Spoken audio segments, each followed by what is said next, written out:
গুনাহগার তাকাইয়া দেখবে পুলসিরাতের পুলটা চুলের চেয়েও চিকন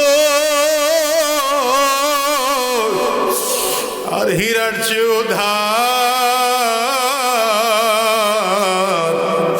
গুনাহগার যখন পুলসিরাতের ফুলের উপরে পাড়া দিবে টাস টাস করে কেটে জমিনের মধ্যে পড়ে যাবে। গুনাহগার যখন পা দিয়ে পাড়া দিবে পাটা কেটে জাহান্নামের মধ্যে পড়ে যাবে। আর পা কেটে গেলে দুই পায়ের মাঝখান দিয়ে ধরে রাখার চেষ্টা করবে, লম্বা লম্বি কেটে যাবে। হাত দিয়ে জাহান্নামের পুলসিরাতের পুল ধরে রাখার চেষ্টা করবে, হাতটাও কেটে জাহান্নামের মধ্যে পড়ে যাবে। হাদিসে আসছে এবার মুখের দাঁত দিয়া কামড় দিয়া পুলসিরাত পার হওয়ার চেষ্টা করবে, দাঁতটাও কেটে জাহান্নামের মধ্যে পড়ে যাবে। আল্লাহু আকবার। জাহান্নামের মধ্যে যখন পড়ে যাবে, গুনাহগারের লাশটা জাহান্নাম নিয়া সন্তুষ্ট হতে পারবে না। হাসরের ময়দানের দিকে জাহান্নামের আগুন, জাহান্নাম সামনের দিকে আগাবে আর বারবার ডেকে বলবে হাল মিন মাসির, আমারে আরো দাও, আরো দাও, আরো দাও, আরো জাহান্নামী দাও। একজন দুইজন জাহান্নামী দিয়ে জাহান্নামের পেট ভরবে না। সর্বশেষ আল্লাহ তাআলা তার কুদরতি পাটা আগায়া দিবে, জাহান্নামে এবার পেছনের দিকে যেতে আরম্ভ করবে। ও দুনিয়ার মুসলমান, বাহালুল এবার ডেকে বলে বাদশাহ, যদি আপনি আমারে কিছু দিতেই চান, পারলে আমাকে কিয়ামতের ময়দানে পুলসিরাত পার হওয়ার ব্যবস্থা করে দেন। মৌত জিস দিন আ গই दुनिया की दौलत क्या हुई, दुनिया की दौलत क्या हुई, रूह तन से उड़ गई मुर्दा की हालत क्या हुई, मुर्दा की हालत क्या हुई। बोलें ना मौत जिस दिन आ गई दुनिया की दौलत क्या हुई, दुनिया की दौलत क्या हुई, रूह तन से उड़ गई मुर्दा की हालत क्या हुई, मुर्दा की हालत क्या हुई।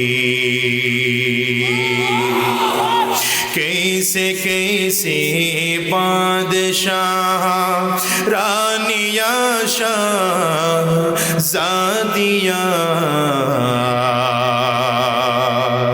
उम्दा उम्दा बाला खाना ज़ीब ज़ीनत क्या हुई, ज़ीब ज़ीनत क्या हुई।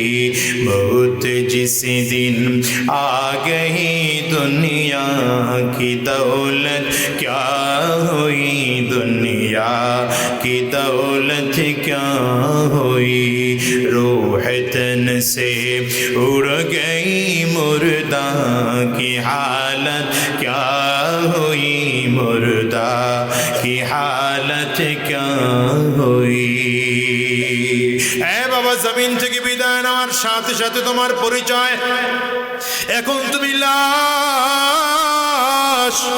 এখন তোমাকে কেউ আব্দুর রহমান বলে ডাকে না, আব্দুল্লাহ বলে ডাকে না, আব্দুল গফফার বলে ডাকে না, আব্দুস সত্তার বলে ডাকে না, বলে আব্দুল গফফারের লাশটা জমিনে পড়ে আছে, আব্দুল গফফারের লাশটা জমিনে পড়ে আছে, আব্দুল কাহ্হারের লাশটা জমিনে পড়ে আছে, আব্দুল্লাহর লাশটা জমিনে পড়ে আছে। তার মানে বোঝা যায় জমিন থেকে বিদায়, রূহ যতদিন জমিনের মধ্যে আছে ততদিন তোমার সম্মান আছে, শক্তি আছে। যেদিন রূহটা থাকবে না, সম্মানও সেদিন থাকবে না, শক্তিও সেদিন তোমার থাকবে না।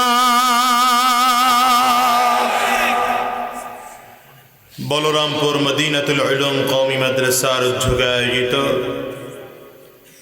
আজকের 2 দিন ব্যাপী 35তম তাফসীরুল কোরআন মাহফিল, 2 দিন ব্যাপী মাহফিলের সমাপনী দিবস, সমাপনী অধিবেশন। আজকের এই মাহফিলের মুহতারাম সম্মানিত সভাপতি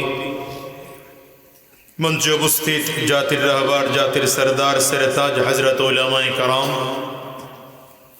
সম্মুখপানে সমবেত দিন প্রিয় ইসলাম প্রিয় দিনদার ইমানদার মুমিন মুসলমান মর্দ মুজাহিদ ভাইরা, মুরব্বী বাবাজিরা, যুবক বন্ধুরা, কচি কাঁচা মাসুম বাচ্চারা, পর্দার অন্তরালে অবস্থানরত সম্মানিতা শ্রদ্ধা মা ও বোনেরা, আল্লাহ পাকের শুকর যে আল্লাহ তাআলা আপনাকে আমাকে অত্যন্ত দয়া করে, মায়া করে, মহব্বত করে ভালোবেসে আজকের এই কোরআনী মজলিসে, জান্নাতি বাগানে, ইমানদারদের মজলিসে, আল্লাহ ওয়ালাদের মজলিসে, বিশেষ করে আল্লাহ পাকের জাকিরিন ও শাকিরিন বান্দাদের মজলিসে যে রব্বে করিম মৌলে করিম আপনাকে আমাকে আসার বসার তৌফিক দান করেছেন, সে মহান রব্বুল ইজ্জত ওয়াল জালালের দরবারে শুকর আদায় করি। আমরা সকলেই জবান খুলে আওয়াজ দিয়ে চিৎকার করে জোরে সোরে বলি আলহামদুলিল্লাহ। আলহামদুলিল্লাহর আওয়াজ আরো বাড়াতে হবে। তৈয়ার আছেন? জোরে বলে না, তৈয়ার আছেন? আমাদের এই কণ্ঠ দান করেছেন কে? ডান হাতের শাহাদাত আঙ্গুলিটা উঁচা করে একটু চিৎকার করে জোরে বলেন। সবাই উঁচা করলেন না তো? সবাই উঁচা করলেন তো? বলেন, কণ্ঠ দিয়েছেন কে? কণ্ঠ যদি আল্লাহ তাআলা দান করে থাকেন তাহলে কণ্ঠের মালিক কে? আরো জোরে বলেন। কণ্ঠের মালিক যদি আল্লাহ হয়ে থাকেন আর কণ্ঠ যদি আল্লাহ তাআলা দান করে থাকেন তাহলে আপনার আমার কণ্ঠের সর্বোচ্চ আওয়াজ পাওনাদার কে? আবার আঙ্গুল উঁচা করে বলেন, সকলে জবান খুলে আওয়াজ করে বলেন। আবার সকলে জবান খুলে, প্রাণ খুলে, মন খুলে, দিল উজাড় করে, অন্তরের অন্তরস্থল থেকে একবার আওয়াজ করে বলুন আলহামদুলিল্লাহ। আল্লাহুমুত তাকাসুর হাত্তা যুরতুমুল মাকাবির। আল্লাহ বলেন, মানুষের শুধু আরো চাই, আরো চাই, আরো চাই, আরো চাই, আরো চাই, এত এত চাই, শুধু চাই চাই। আল্লাহ বলেন, কতদিন চাইলা? কবরে যাওয়ার আগ পর্যন্ত মানুষের চাহিদা মোটে মিটে না। হিসাব মিলায় দেখেন তো, কবরে যাওয়ার পরে কাপড়ের কাপড় মাত্র 3 টুকরা, কবরের মাপ যার যার হাতের 3.5 হাত। এই ছোট্ট জায়গার জন্য দুনিয়া এত কিছু টাকা পয়সা কামাইলা, কবরে নিয়ে যাওয়ার মতো কোনো সুযোগ হয় না।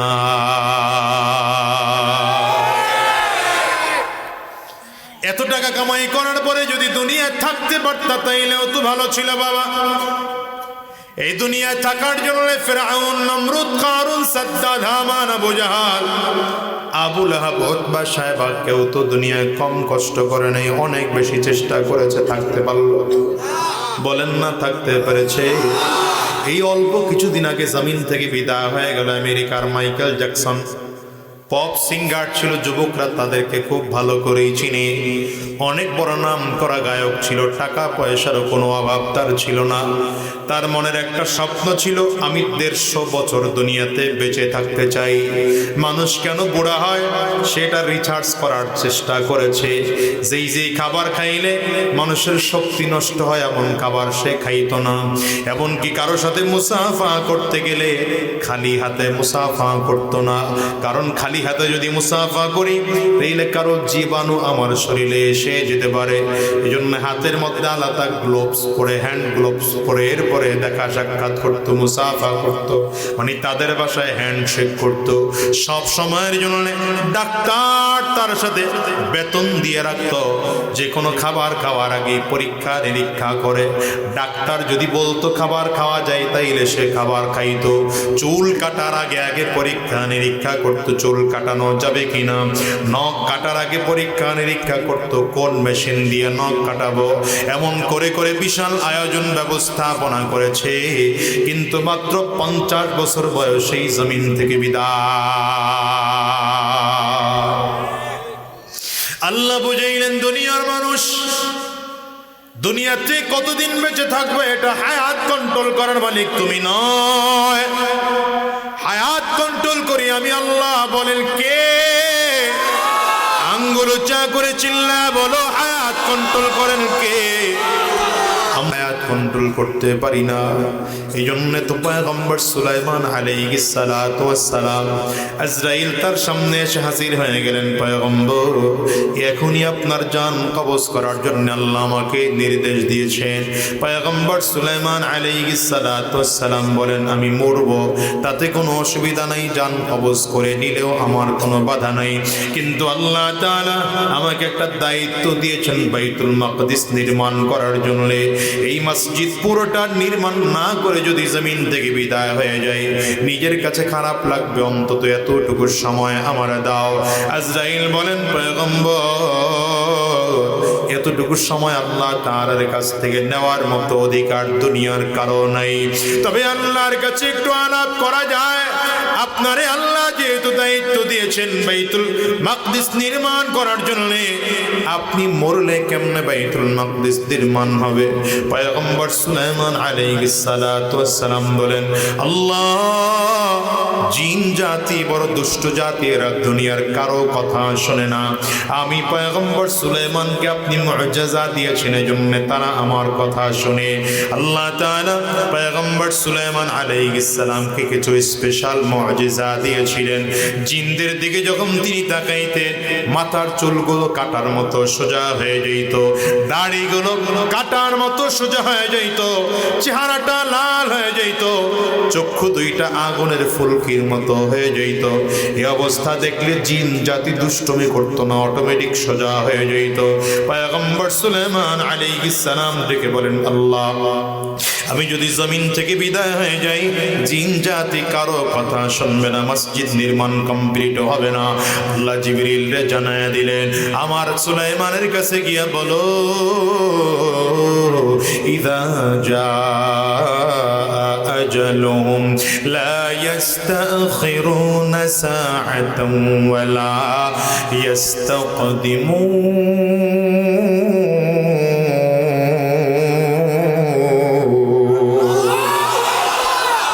কোরআনে আল্লাহ তাআলা তাই বলেছেন, দুনিয়ার মানুষ শোনো, যার মৃত্যুর সময় যখন নির্ধারণ করা হয়েছে, তার হায়াত তখনই শেষ হয়ে যাবে, আজরাইল তখনই হাজির হয়ে যাবে। এক মুহূর্ত আগেও জান কবজ করা হবে না, এক মুহূর্ত পরেও জান কবজ করা হবে না। তাইলে সুলাইমান আলাইহিস সালাতু ওয়াস সালামের জন্য নিয়ম ভিন্ন নয়। তবে আল্লাহ তাআলা বললেন, ঠিকই জান কবজ করা হবে, তবে তাকে জানায় দাও, জান যদিও কবজ করা হবে, কিন্তু আকৃতি নষ্ট করা হবে না। লাঠির মধ্যে যেমন করে দাঁড়ায় ভর করে আছে, মসজিদ কমপ্লিট হওয়ার আগ পর্যন্ত পয়গম্বর সুলাইমানের লাশ জমিনে পড়বে না। আজরাইল আলাইহিস সালাতু ওয়াস সালাম ওই অবস্থায় জান কবজ করে নিয়ে চলে গেলেন, কিন্তু লাঠির মধ্যে ভর করে পয়গম্বর সুলাইমান দাঁড়ায় আছে, চেহারা আকৃতি অমনিয়া। জিনরা মনে করেছে এখনো তো পয়গম্বর সুলাইমান জীবিত আছেন, কারণ মাথার চুলগুলো এখনো কাটার মতো সোজা হয়ে আছে, দাড়িগুলো কাটার মতো করে সোজা হয়ে আছে, চক্ষু দুইটার থেকে মনে হয় যেন আগুনের ফুলকি বের হইতেছে। ওই আকৃতি রেখে আল্লাহ তাআলা লাঠির মধ্যে ভর করে আজরাইল আলাইহিস সালাতু ওয়াস সালামকে জান কবজ করতে বললেন। জান কবজ করা হয়ে গেল, জিনরা কাজ করতেছে। কাজ যখন কমপ্লিট হয়ে গেল, কমপ্লিট হওয়ার পরে জিনদের মধ্যে একজন বড় জিন যে ছিল, ওই সকল মিস্ত্রিদের মূল মিস্ত্রি সামনে এসে দাঁড়ায়া ডেকে বললেন, পয়গম্বর, দেখেন তো কাজটা কেমন হলো। জিন এসে যখন সামনে দাঁড়াইলো, বাতাসের কারণে পয়গম্বর সুলাইমান আলাইহিস সালাম জমিনে পড়ে গেলেন। কেমন ব্যাপারটা হলো? তার মানে লাঠিতে ভর করেছিল, আল্লাহ তাআলা একটা উলি পোকাকে বলে দিয়েছেন, তুই লাঠির মাথাটা খাইতে থাকবি, তবে সাবধান, খাবি তো মেয়াদ করে করে খাবি, একসাথে খেয়ে ফেলবি না। আমি আল্লাহ যেই কয়দিন মেয়াদ দিলাম, ওই কয়দিন পরে যেন লাঠিটা খাওয়া কমপ্লিট হয়ে যায়। লাঠি দিয়া পোকাটা লাঠির গোড়া খাওয়া শেষ হয়ে গেল, জিন এসে দাঁড়ায় গেল। পয়গম্বর সুলাইমান আলাইহিস সালামের দেহটা জমিনের মধ্যে পড়ে গেল। জিনদের মধ্যে যারা ডাক্তার ছিল, পরীক্ষা নিরীক্ষা করে দেখেছে পয়গম্বর সুলাইমান আরো 6 মাস আগে জমিন থেকে বিদায়।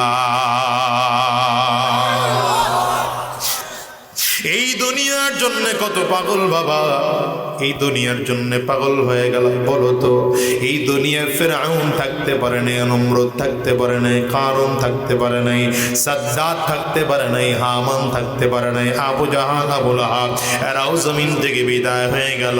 ওদিকে তাকাও, আদম আলা নবিয়িনা আলাইহিস সালাতু ওয়াস সালাম, পয়গম্বর ইব্রাহিম আলাইহিস সালাতু ওয়াস সালাম, পয়গম্বর ইসহাক আলাইহিস সালাতু ওয়াস সালাম, পয়গম্বর ইয়াকুব আলাইহিস সালাম, পয়গম্বর ইউসুফ আলাইহিস সালাম, পয়গম্বর মুসা আলাইহিস সালাম, পয়গম্বর নূহ আলাইহিস সালাম, পয়গম্বর ঈসা আলাইহিস সালাম, আখিরি জামানার পয়গম্বর জনাব মুহাম্মদুর রাসূলুল্লাহ সাল্লাল্লাহু আলাইহি ওয়াসাল্লাম।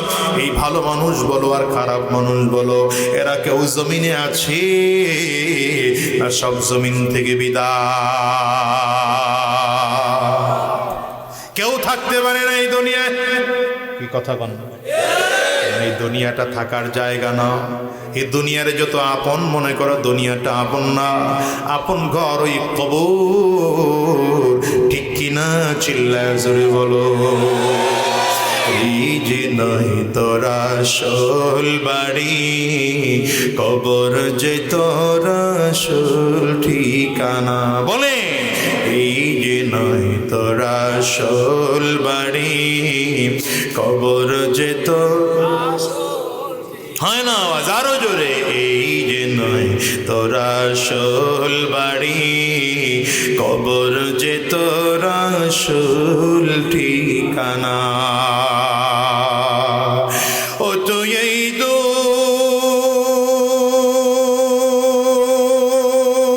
দুনিয়া মায়া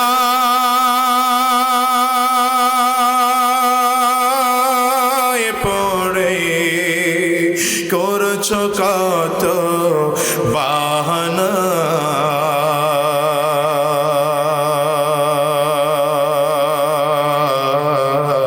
এই যে নয় তোরা আসল বাড়ি, কবর যে তোরা আসল ঠিকানা। জবান খুলে বলো, এই যে নয় তোরা আসল বাড়ি, কবর যে তোর। কষ্ট হয়, অসুবিধা হয়, পূর্বপুরুষ সবই গেল,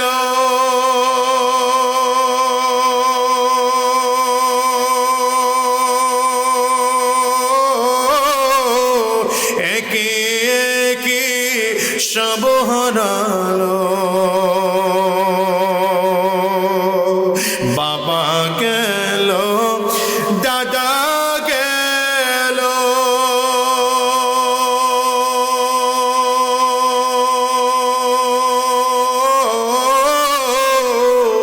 একে একে সব হারালো। তবু কি তোর হইবে না হুঁশ, তবু কি তোর হইবে না হুঁশ, শুনবি না তুই কারো মানা।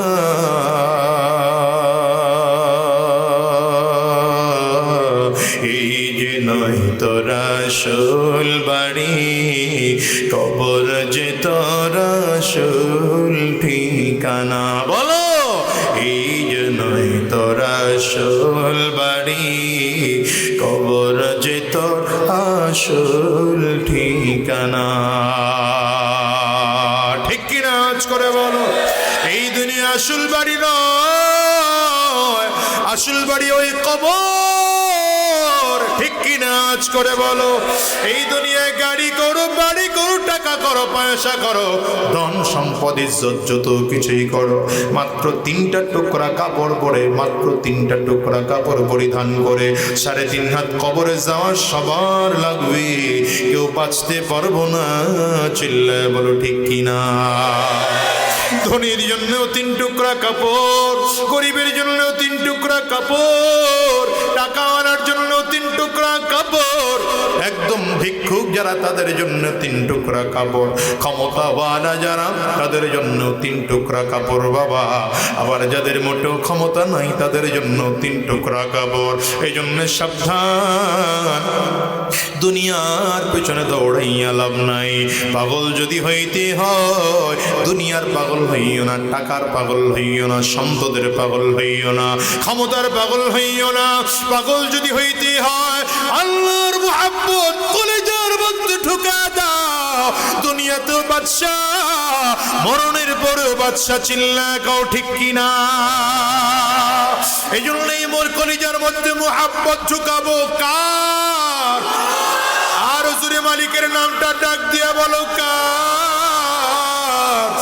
আরো জোরে, আরো জোরে, আরো জোরে বলো, আরো জোরে চিল্লা বলো কার? মালিকের মোহাব্বত কলিজার মধ্যে ঢুকাইয়া জমিন থেকে বিদায় হও। জোরে জোরে জোরে কও ঠিক কিনা?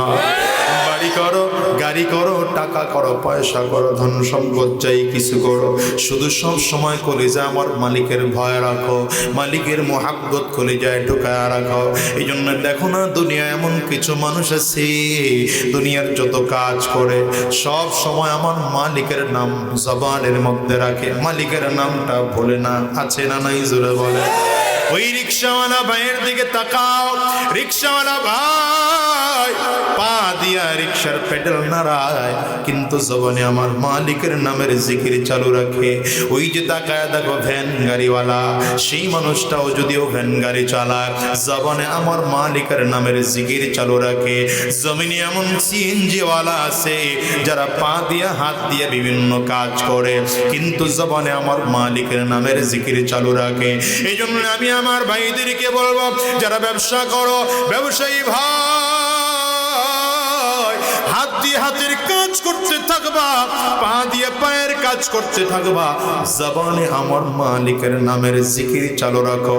বিশেষ করে আমার পর্দার আড়ালের মা বোনদেরকে বলবো, মাগো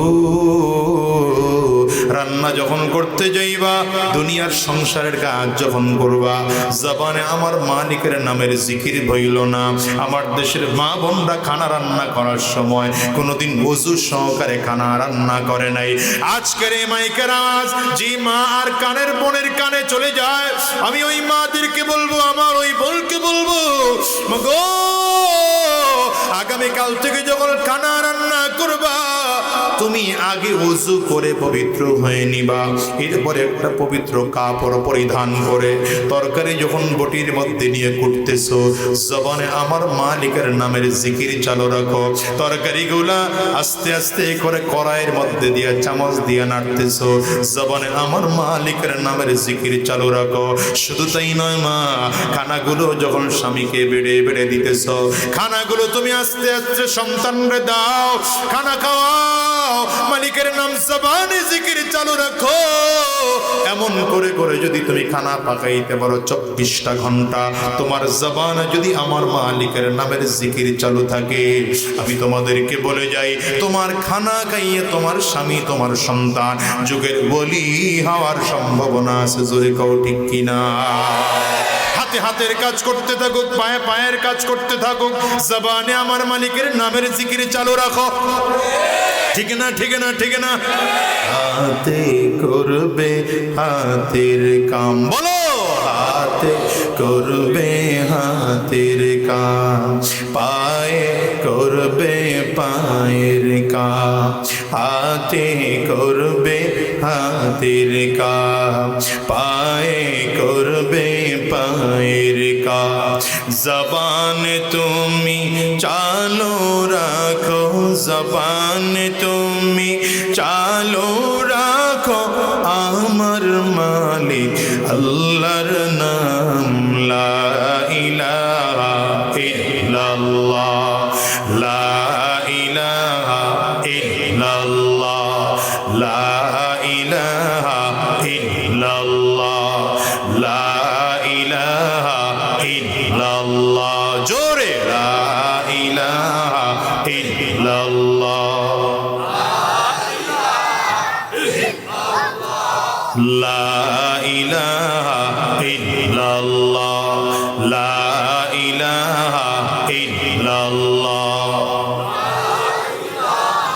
তোমার আমার নবী সরওয়ারে দু আলম জনাবে মুহাম্মদুর রাসূলুল্লাহ সাল্লাল্লাহু আলাইহি ওয়াসাল্লাম হযরত আলী রাদিয়াল্লাহু আনহু কে ডেকে বলেন, হে আলী, মরণ তোমার কাছে কতটুকু দূরের মনে হয় বলো।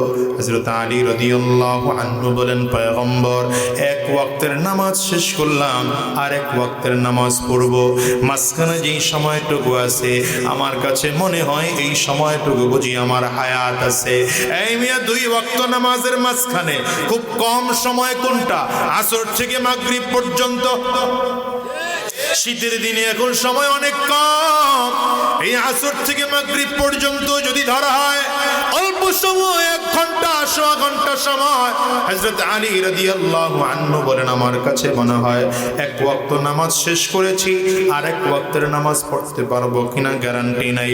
পয়গম্বর আরবি ধমক দিয়ে বলেন, আলী রে, এত লম্বা হায়াত কেমন করে তুমি নিজেকে নিজে সাহস করতে পারো? আমি নবীর কাছে তো মনে হয় ডান দিকে সালাম ফিরাইলাম, বাম দিকে ফিরাইতে পারবো কিনা সেই গ্যারান্টি আমি নবীর না। এই জন্য রে ভাই, দুনিয়ার টাকাওয়ালা যে মানুষটা সে বুদ্ধিমান নয়, যে টাকার পেছনে দৌড়ায় সে বুদ্ধিমান না, যে ক্ষমতার পেছনে দৌড়ায় সে বুদ্ধিমান না, যে দুনিয়ার পেছনে দৌড়ায় সে বুদ্ধিমান না, এমপি মন্ত্রী হওয়ার জন্য দৌড়ায় সে বুদ্ধিমান না। পয়গম্বর বলেন, বুদ্ধিমানকে জানো, বুদ্ধিমানকে জানো। নবীজি বলেন, আল কাইসু মান দানা নাফসাহু ওয়া আমিলা লিমা বাদাল মাউত। বুদ্ধিমানকে জানো। নবী বলেন, বুদ্ধিমান হলো যেই মানুষটা, 1 নম্বর যেই মানুষটা নিজেকে নিজে চিনে। 2 নম্বর কাজ, মৃত্যুর আগে মরণের পরের জিন্দেগির জন্য ভালো আমল করে। মরণের আগেই মরণের পরের জিন্দেগির জন্য ভালো আমল করে। ওই মানুষটা বুদ্ধিমান। যে দুনিয়ার পেছনে দৌড়ায় ও বুদ্ধিমান না, 5 তলা বাড়ি করলো সাবধান, ও বুদ্ধিমান নয়। দুনিয়ার ক্ষমতা পাইলো সে বুদ্ধিমান নয়। ঠিক কিনা জোরে বলে? বুদ্ধিমান কে বলো? বুদ্ধিমান কে? যে দুনিয়াতে থাকা অবস্থায় নিজের নিজে চিনি। 2 নম্বর কাজ, দুনিয়ায় থাকা অবস্থায় মরণের পরের জিন্দেগির জন্য ভালো আমল করে। এই জন্য দুনিয়া অনেক পাগল আছে যাদেরকে আমরা সাধারণ চোখে পাগল দেখি, কিন্তু আসলে এরা পাগল নয়, এরা আমার মালিকের বড় আশিক। এর মধ্যে একজন ছিলেন বাহলুল নামের এক পাগল। বাদশাহ হারুনুর রশিদ রহমতুল্লাহি আলাইহির জামানায় এই পাগলের কাম ছিল অধিকাংশ সময় কবরস্থানের মধ্যে গিয়ে পড়ে থাকতেন। কষ্ট হয় আপনার? অসুবিধা হয়? বাদশাহ হারুনুর রশিদ রহমতুল্লাহি আলাইহির জামানায় বাহলুল নামের পাগল অধিকাংশ সময় কবরস্থানের মধ্যে গিয়ে পড়ে থাকতেন। একবার বাদশাহ কবরের পাশে দিয়ে হেঁটে যায়, তাকায় দেখে বাহলুল নামের পাগলটা কবরের মধ্যে বসে আছে। ডেকে বলে, এই বেটা বাহলুল, সারাটা জীবন কি তুই এমন পাগল থাকবি? জীবনে কোনোদিন তোর মাথা কি ঠিক হবে না? কবরের ভেতর থেকে বাহলুল পাল্টা করে ডাক দেয়, এই হারুন, তুমি কি সারা জীবনই পাগল থাকবা? হুঁশ কি ফিরে আসবে না তোমার? বাদশা থমকে দাঁড়ায় গেছে, কবরের পাশে এসে দাঁড়ায় বলে, বেটা কেন আমারে পাগল বললি? আমি পাগল নাকি বেটা? তুই তো পাগল, এই জন্যই তুই কবরের মধ্যে থাকো, দেখোস না আমি রাজপ্রাসাদে থাকি। বাদশাহ হারুন রশিদের দিকে তাকায় বাহলুল পাগলটায় ডাক দেয়, বাদশাহ আপনি যে রাজপ্রাসাদে থাকেন এই বাড়িটা আপনি বানাইছেন? বলে, না আমি বানাই নাই। কে বানাইছে? বলে, আমার দাদা। কই আপনার দাদা? বলে, আমার দাদা জমিন থেকে বিদায় তাইলে আপনার দাদা বাড়ি বানাইলো কিন্তু থাকতে পারে নাই, তাইলে এরপরে বাড়ির মালিক কে হলো? বলে আমার বাবা বাড়ির মালিক হলো। কই আপনার বাবা? বলে আমার বাবাও জমিন থেকে বিদায় হয়ে গেল। বলে বাবা মারা যাওয়ার পরে এখন কে মালিক? বলে আমি মালিক। বাদশাহ আপনি মনে হয় চিরদিন থাকবে। বাহলুলের দিকে তাকিয়ে বাদশাহ হারুনুর রশিদ বলেন না বাবা আমিও থাকবো না। বলে আপনি চলে গেলে এরপরে মালিক কে হবে? বলে আমার সন্তান মালিক হবে। আপনার সন্তান কি চিরজীবন থাকবে? বলে না না, এরপরে আমার সন্তান জমিন থেকে বিদায় হবে, তখন আমার নাতি এটার মালিক হবে।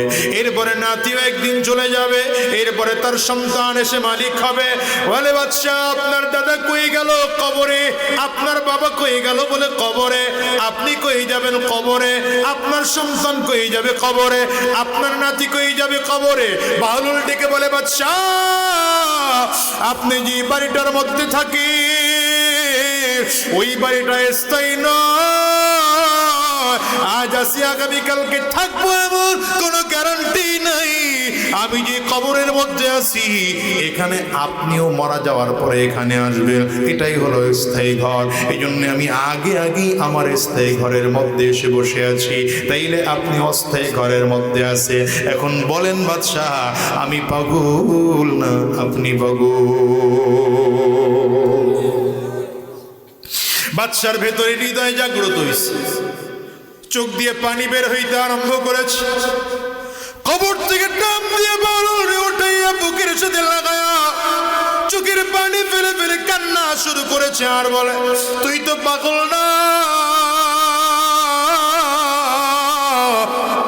কি দামি কথা বললি বেটা, কি দামি কথা বললি, আগেই খবরস্থানে এসে বসে আছো।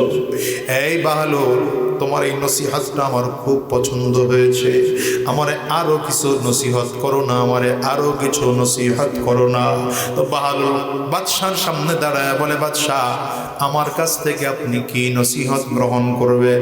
আপনার বাসায় কোরআন আছে, যান কোরআন গিয়ে পড়ে। যার ঘরে কোরআন আছে তার জীবনে আর কোনো নসিহত লাগে না, আর জীবনে তার কোনো নসিহত লাগবে না। আপনি কোরআন পড়বেন, কোরআনই হলো উত্তম নসিহত।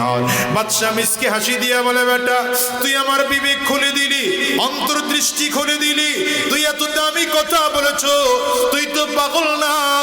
এই বাহলুল আমার কাছে কি চাইবি? যদি কিছু চাও আমি তোরে দেব। বাহলুল ডেকে বলে বাদশাহ আপনার কাছে যদি আমি চাই দেওয়ার মতো ক্ষমতা আপনি রাখেন না, দিতে পারবেন না। বাদশাহ হারুনুর রশিদ বলেন চাইয়া দেখ, দিতে পারি না তাইলে কি পারবো? বলে বাদশাহ যদি আপনি দিতেই চান তাইলে আমি আপনার কাছে এক নম্বর চাইলাম, পারলে আপনি আমার হায়াত বাড়ায় দেওয়ার ব্যবস্থা করেন। বাদশাহ হারুনুর রশিদ বলেন না এটা আমি পারবো না, হায়াতের মালিক আল্লাহ। চিল্লা বলো কে? হায়াতের মালিক আল্লাহ, এটা আমি পারবো না। তুই এটা বাদ দিয়ে অন্য কি চাইবি তুই চা। এখন বাহলুল ডেকে বলে বাদশাহ তাইলে দ্বিতীয় নম্বর আপনি আমাকে দেন, আমি জমিন থেকে বিদায় নিয়ে যখন কবরে যাব, কবর বড় ভয়ঙ্কর,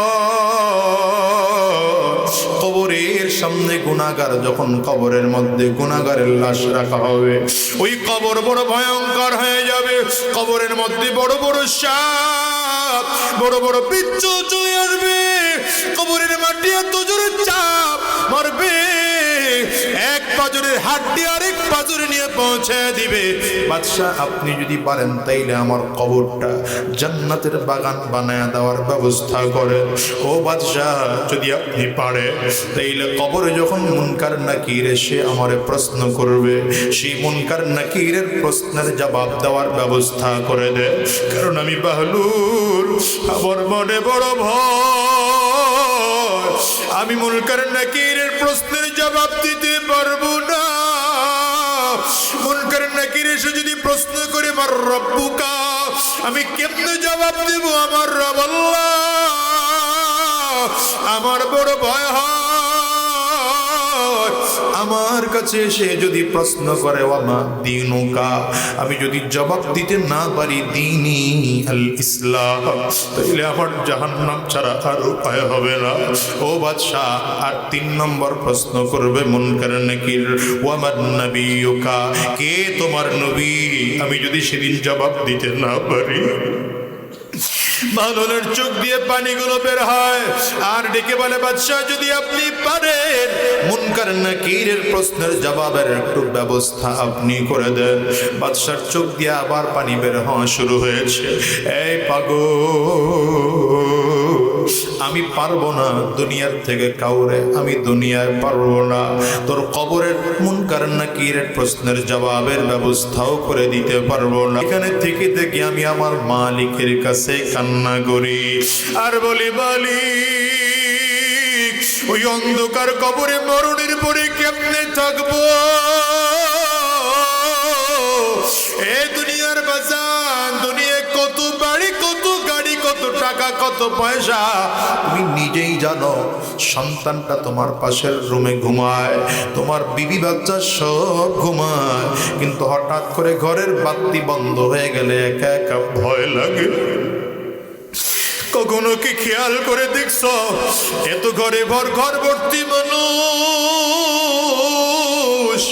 এরপর রুমের মধ্যে একা একা থাকতে ভয় লাগে?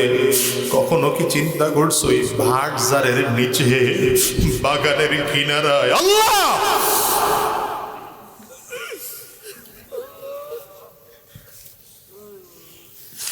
বাগানের কিনারায় যেখান থেকে পশু পাখি পর্যন্ত হাঁটে না, মানুষও দিনের বেলায় ভয়ে কবরস্থানে যায় না, ওখানে তোমারে আমারে দাফন করে রেখে আসবে।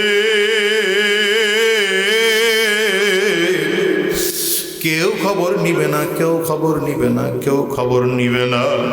সবাই গিয়া ঘরে বাতি জ্বালাবে, তোমার আমার কবরে কেউ বাতি দিবে না।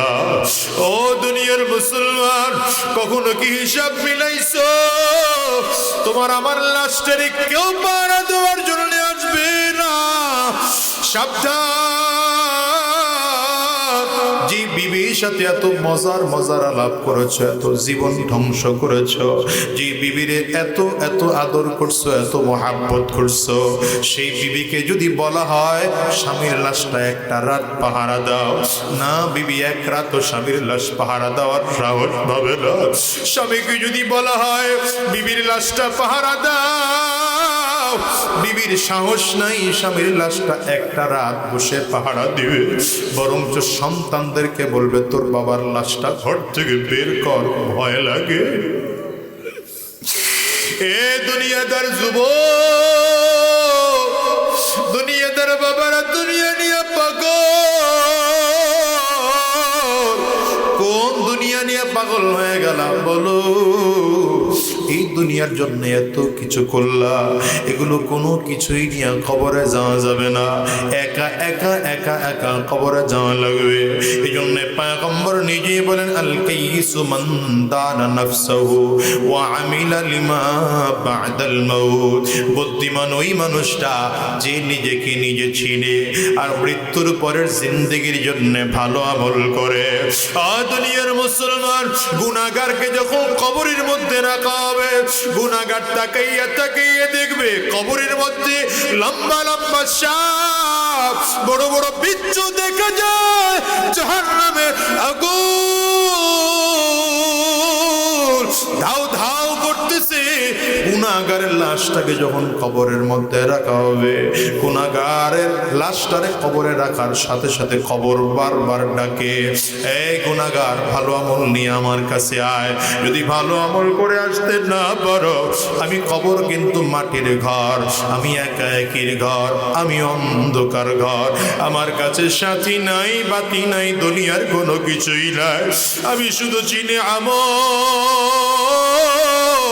ভালো আমল করে যদি আসতে পারো, আমি কবর ভালো আচরণ করব।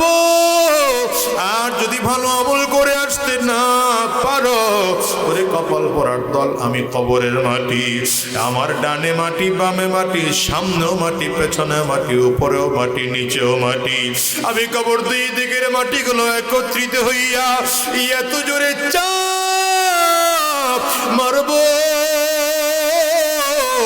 গুনাহগারের লাশের এক পাজরের হাড্ডি আর এক পাজরে নিয়ে পৌঁছাইয়া দেব। এই জন্য অনুরোধ করে যেই বাজার দুনিয়ার রং তামাশায় পড়ে মালিককে বলে যাইও না, বরং আমি আয়াতে কারিমা তিলাওয়াত করেছি। আল্লাহ বলেন, ইন্নাল্লাযীনা আমানু ওয়া আমিলুস সালিহাত লাহুম জান্নাতুন তাজরি মিন তাহতিহাল আনহার যালিকাল ফাওজুল কাবীর। আমার আল্লাহ বলেন, দুই গুণে যদি গুণান্বিত হইতে পারো, এক নম্বর যদি ঈমান আনতে পারো, দ্বিতীয় নম্বর যদি নেক আমল অর্জন করতে পারো, তাইলে আমার আল্লাহ বলেন আমি তোমার জান্নাত দেব, এমন জান্নাত দেব যেই জান্নাতের নিচ দিয়ে দুধের নদী বয়ে যাবে, যেই জান্নাতের নিচ দিয়ে শরাবের নদী বয়ে যাবে, যেই জান্নাতের নিচ দিয়ে মধুর নদী বয়ে যাবে, যেই জান্নাতের নিচে দিয়া মিষ্টি পানির নদী বয়ে যাবে। সাবধান, দুনিয়ার বাড়ি গাড়ির পেছনে পড়িও না বাবা, দুনিয়ার টাকা পয়সার পেছনে পড়িও না, দুনিয়ার ক্ষমতার পেছনে পড়িও না। এই দুনিয়াটা পুরোটা ধোঁকা ধোঁকা।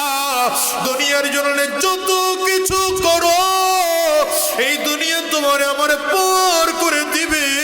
এই জন্য অনুরোধ করে গেলাম, আজকের এই মাহফিল থেকে ওয়াদা করে বের হও, হারাম রাস্তায় আর চলবো না, শয়তানি রাস্তায় আর কদম দাঁড়াবো না, শয়তানি রাস্তায় চলবো না।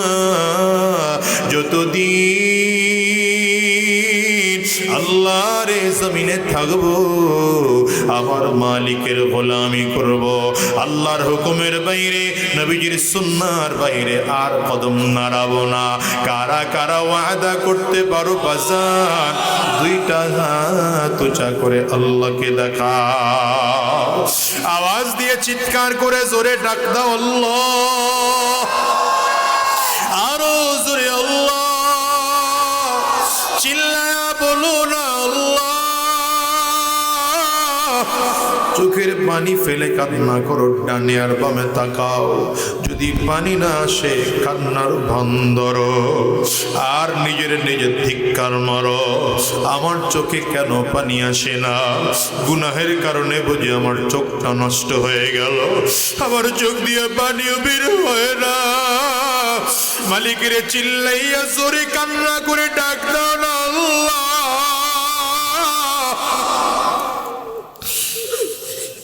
হৃদয়া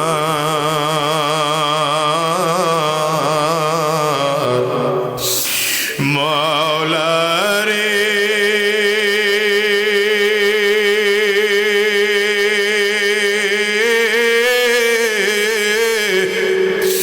ওরে দয়ার মাবুদ রে আল্লাহ। সবাই মিলে আমরা ওয়াদা করলাম আর হারাম রাস্তায় চলবো না, শয়তানি রাস্তায় চলবো না, গুনাহের পথে চলবো না। যতদিন এই জমিনে থাকবো তোমার গোলামি করব। আল্লাহ তুমি কবুল করে নাও, কবুল করে নাও, কবুল করে নাও। জোরে বলো আমিন, আরো জোরে আওয়াজ করে বলো আল্লাহুম্মা আমিন।